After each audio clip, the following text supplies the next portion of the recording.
देखिएगा failure rate of intra uterine contraceptive device, तो ये क्या है, लेस देन 1% है, ठीक है। इसका मतलब है इसका सक्सेस रेट अच्छा है। इंट्रा यूट्राइन कॉन्ट्रासेप्टिव डिवाइस का फेलियर रेट सिर्फ लेस देन 1% है, ठीक है। अगला है ल्यूकोवॉरिन इज एन एंटीडोट फॉर, तो ये आप याद रख लो मिथोट्रिक्सेट, ठीक है। मिथोट्रिक्सेट का ये क्या है, एंटीडोट है ल्यूकोवॉरिन। Clear. The next is the correct sequence for the events for the neutrophil migration towards the site of inflammation is margination, rolling, adhesion and transmigration. Margination है, रोलिंग है, एडिशन है, ट्रांसमाइग्रेशन है, तो आप कर दोगे एमरैट, ठीक है। एमरैट इसका वर्ड हमारे पास निमोनिक आ गया।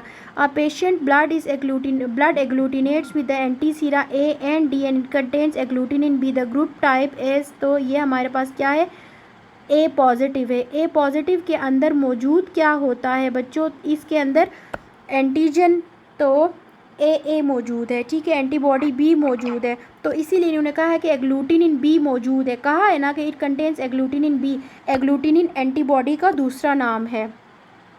A man with chest pain for last 3 hours which enzyme will be raised, तो विद इन 3 आवर्स कौन सा एंजाइम रेस्ट होता है, इट इज़ CKMB, ठीक है।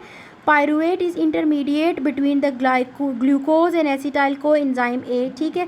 पेशेंट इन OT, ठीक है। Surgery is undergoing, patient needs bladder emptying, surgeon passes needle to the upper surface of the bladder vessel is at the risk of which, तो जब भी हम लोगों ने ब्लैडर के अबाउ सुप्रा प्यूबिक कैथीट्राइजेशन करनी है तो हमने केयरफुल रहना है कि वहाँ पे इन्फीरियर एपिगैस्ट्रिक वेसल्स मौजूद होती हैं, ठीक है। तो इन्फीरियर एपिगैस्ट्रिक वेसल्स को बचाते हुए सुप्रा प्यूबिक कैथीट्राइजेशन करनी है। A lady suffering from carcinoma of the breast undergoes total mastectomy, develops edema of the right lower limb. Which of the following is the reason for this edema? तो ये हमारे पास क्या lymphatic obstruction है। Clear? After hemorrhage, hemoglobin binds with which of these? तो उसके बाद haemoglobin किसके साथ बाइंड करता है, वैसे भी हेप्टाग्लोबिन के साथ बाइंड करता है, ठीक है। जबकि जो हमारे पास हीम है वो हेमीपैक्सिन के साथ बाइंड करता है। क्लियर। अगला हमारे पास है in granulopoiesis in which at which stage granule start to appear and resembles the mature myeloid, तो ये हमारे पास इन्होंने गलत लिखा है, लोअर लिम्ब नहीं होना चाहिए, अपर लिम्ब होना चाहिए, ठीक है। आर्म की एडिमा है, ठीक है, नॉट लोअर लिम्ब। अगला आ जाओ जी 146 पे, ग्रेन्युलोपोइसिस में किस स्टेज के अंदर जो है मेच्योर माइलॉइड सेल्स की तरह हमारे पास ग्रेन्यूल्स दिखना शुरू हो जाते हैं, तो प्रोमाइलोसाइटिक स्टेज है। Clear. Analgesic effect of the tricyclic antidepressant is seen in the first week, हमेशा याद रखो विद इन 1 to 7 डेज इसका एनाल्जेसिक इफेक्ट होता है। क्लियर, समझ आई। विद इन 1 to 7 यानी कि विद इन 1 वीक इसका एनाल्जेसिक इफेक्ट होता है और 3 to 4 वीक्स के बाद जाके इसका एंटी डिप्रेसेंट हमारे पास इफेक्ट आना शुरू होता है। क्लियर है बच्चों। अगला हमारे पास है breast of adult tissue overlies कौन से फेशिया, तो सुपीरियर पेक्टोरल फेशिया के आगे लाई करता है। Injury to the face results in mouth open, तो जब माउथ बिल्कुल ओपन है तो ये हमारे पास क्या है, लैटरल टेरिगॉइड है, ठीक है। लैटरल बोल के भी देखो आप, लैटरल जब बोलते हो तो क्या होता है, जो ओपन होता है ना, तो लैटरल टेरिगॉइड की वजह से इसका माउथ ओपन रह गया है। The next is true regarding growth hormone, तो ये हमारे पास क्या है, IGF release from the liver and the growth hormone interact with it, ठीक है। ये जो है हमारे पास ग्रोथ हार्मोन से रिलेटेड इन्फो थी, इसको भी आप हाई यील्ड में लिख लें, याद कर लें। Bile acids are conjugated with which amino acid to form bile acids, तो ये ग्लाइसिन और टॉरिन के साथ बाइंड करके बाइल एसिड्स फॉर्म करते हैं। A patient is using steroids for a very long time, he is at risk of developing, तो ये ऑस्टियोपोरोसिस, ठीक है। लॉन्ग टर्म स्टीरॉइड्स क्या कॉज करते हैं, ऑस्टियोपोरोसिस। आज हमने एक और चीज़ पढ़ी थी कि कोलेजन पे क्या इफ़ेक्ट करता है, लॉन्ग टर्म अगर हम स्टीरॉइड्स यूज़ करें तो कोलेजन पे क्या इफ़ेक्ट्स आते हैं।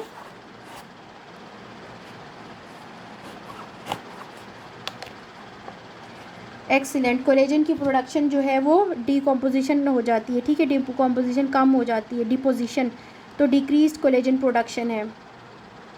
अगला हमारे पास है zona glomerulosa aldosterone release under the influence of angiotensin 2, ठीक है। एंजियोटेंसिन 2 के अकॉर्डिंगली एल्डोस्टीरोन जो है वो रिलीज़ होता है।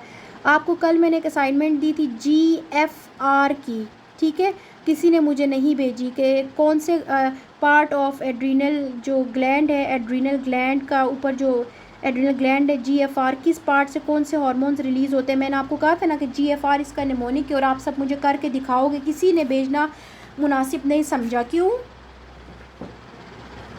हाँ, ऐसे करोगे तो फिर आपको पता है ना, हम ग्रुप से निकाल देंगे। अच्छा होगा क्या? IgE receptors are present on mast cells. ठीक है, आज हम कर चुके हैं। Rectus sheath above the arcuate line it is formed by, तो above the arcuate line it is form by external and internal oblique aponeurosis. ठीक है, अबव द आर्कुएट लाइन है, एक्सटर्नल और इंटरनल ऑब्लिक से ये फॉर्म्ड हुआ है। A patient with a severe headache and vomiting and neck stiffness, raised intracranial pressure, puncture was done, blood stained। जब भी blood stained होगा तो आपने करना है सब एरेक्नॉइडल हेमरेज। ठीक है, इसको भी हाई हील पॉइंट्स में लिखो। ब्लड स्टेन्ड CSF जब भी होगा तो ये क्या, सब एरेक्नॉइडल हेमरेज है पेशेंट को। ठीक है, अगला है a lady with chronic renal failure, sample was taken, it was place in the refrigerator. अब सैंपल पूरे रात हमने रेफ्रिजरेटर पर रखा है तो क्या हुआ, haemolysis of blood sample. Clear? तो हिमोलिसिस ऑफ ब्लड सैंपल होगा जब हम लेके पूरे 12 घंटे के लिए ओवरनाइट अंदर रखेंगे। तो 25 years old female complaining of galactorrhoea, infertility and secondary amenorrhoea, हर सीरम प्रोलैक्टिन इज 6500 है।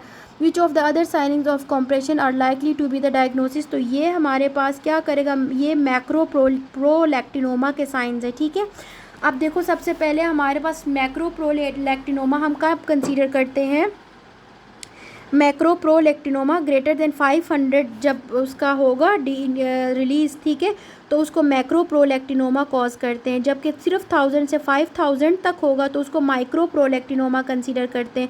और अंडर स्ट्रेस और ड्रग्स में सिर्फ 1000 तक वो इंक्रीज़ होता है। ठीक है, लेस देन 1000 जो है वो ड्रग्स पे होगा। क्लियर? अब एक बहुत इंपॉर्टेंट बात है गाइनीस में, इससे 1000 सवाल बन के आते हैं, इसको गौर से सुनो। Prolactin cause milk production. तो प्यारे बच्चों पी से याद रखो, प्रोडक्शन करता है प्रोलैक्टिन। ठीक है, अब मुझे बताओ सिक्रीशन कौन सा करता है, कौन सा हार्मोन मिल्क की सिक्रीशन करता है? प्रोलैक्टिन को, मिल्क को प्रोड्यूस जो है, प्रोड्यूस तो प्रोलैक्टिन कर रहा है। एक्सीलेंट, जो मिल्क को हाँ, जो ऑक्सीटोसिन जो है वो सीक्रेट करता है। एक्सीलेंट। ठीक है, इसको एक ये याद कर लो, high prolactin levels will cause infertility and galactorrhoea. ठीक है, excellent. Milk let down by oxytocin, जबकि मिल्क इजेक्शन बाय, एक ही बात है, ऑक्सीटोसिन। ठीक है, हाई यील्ड में ये चीज़ भी लिखोगे, मिल्क की प्रोडक्शन कहाँ से और मिल्क की लेट डाउन या इजेक्शन कहाँ से। ठीक है, ये भी लिखोगे आज आप।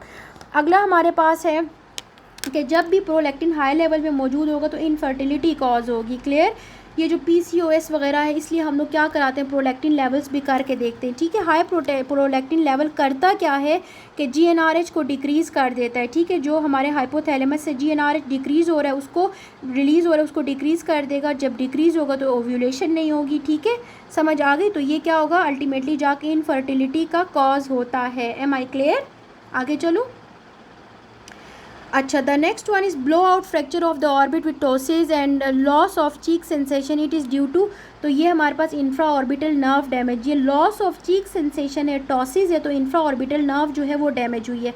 Most important predictor